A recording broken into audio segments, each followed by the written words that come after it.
Hello everyone, and welcome to another edition of Am I the Asshole?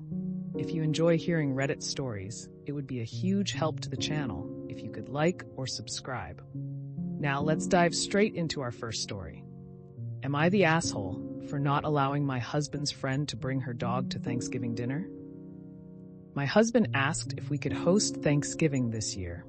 We usually don't host because our apartment is small and we don't have guest parking, but he was really excited.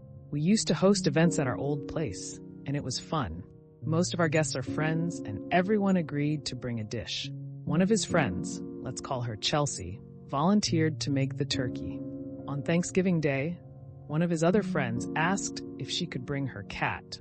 I said no pets because, as mentioned, we live in a small apartment, and it's a dinner gathering. I didn't think it would be comfortable for anyone, including the pets. My husband suggested we also let Chelsea know about our no pet rule, and I agreed. I was a bit hesitant though, because Chelsea is one of those people who likes to bring her dog everywhere. If she can't bring the dog, she arranges for a dog sitter. In the past, she has caused some tension when her dog wasn't allowed at other events.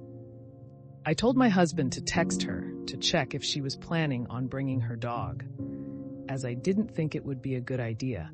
I also offered to talk to her myself, because my husband isn't as comfortable with confrontations. He texted her, and she called afterward. He put her on speaker, and I could tell she was upset from the tone of her voice. Chelsea told me she always brings her dog everywhere, and I pointed out that wasn't entirely true, since we've been to several events where she didn't bring the dog, which is true. She then asked why we hadn't mentioned this before the invitation. And I explained that I didn't think it was necessary to mention it, since I assumed it was understood that bringing pets to a dinner without asking isn't typical, especially when we don't even have pets ourselves. At this point, she got upset and said, "Well, I guess you'll have Thanksgiving without a turkey then." I was surprised because it felt like she was trying to pressure me into letting her bring the dog, implying that she wouldn't come without it. I don't like being pressured, especially in my own home, so I calmly responded that I was sorry she felt that way. She then interrupted and said, "No, I feel sorry for you since you won't have a turkey," and hung up. So, am I the asshole for saying no to her bringing her dog? I feel like I was just setting a reasonable boundary, but now I'm second-guessing myself. When hosting, you never depend on your guests to bring the main entree. If you can't cook, you always find a restaurant that cooks dinner for holiday for price. The key is always buy more. I was going to cook the turkey my husband had told me she offered, and I wanted to oblige, as he was super excited about hosting, so I went with whatever he wanted to do. I think she volunteered for the turkey, thinking there was no way you'd say no to dog because turkey is the thing. Yep, that's exactly what happened. Unfortunately, their holiday bluff just got called.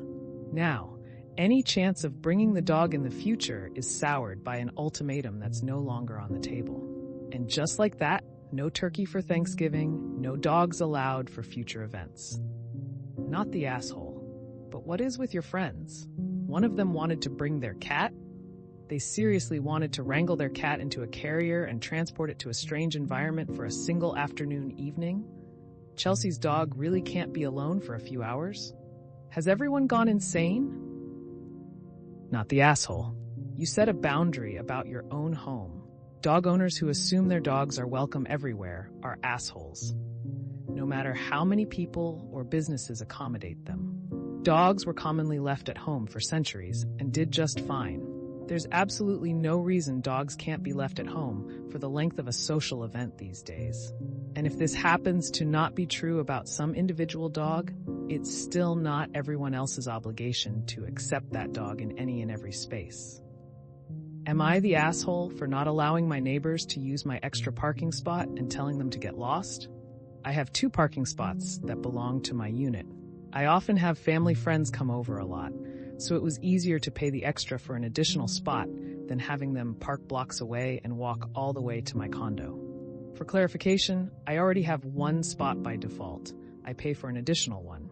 Long story short, my neighbors asked me if they could use the spot from Friday morning till Sunday evening because they had relatives coming over for a short stay. I said no, but they went ahead and let their relatives park in it anyway. I called management the moment I noticed it on Friday when I was on my way to work, and management clamped the car immediately. So the neighbors had to fork out $100 to have it unclamped. They banged on my door the moment I got home from work in the evening and cussed me out for calling management and having their car clamped. They are now repeatedly demanding I pay them the $100 they spent to unclamp the car. The one and only reason I said no to them was because a few months ago, when I was trying to submit something before a really close deadline, my Wi-Fi stopped working, and when I asked them if I could just borrow theirs for a few minutes so I could submit my work, they said no and shut the door on me. By the time I got in my car and drove to a nearby cafe, I missed the deadline.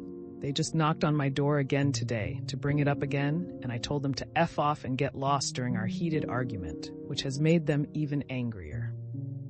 My train of thought here is that they didn't help me out, so why should I help them out?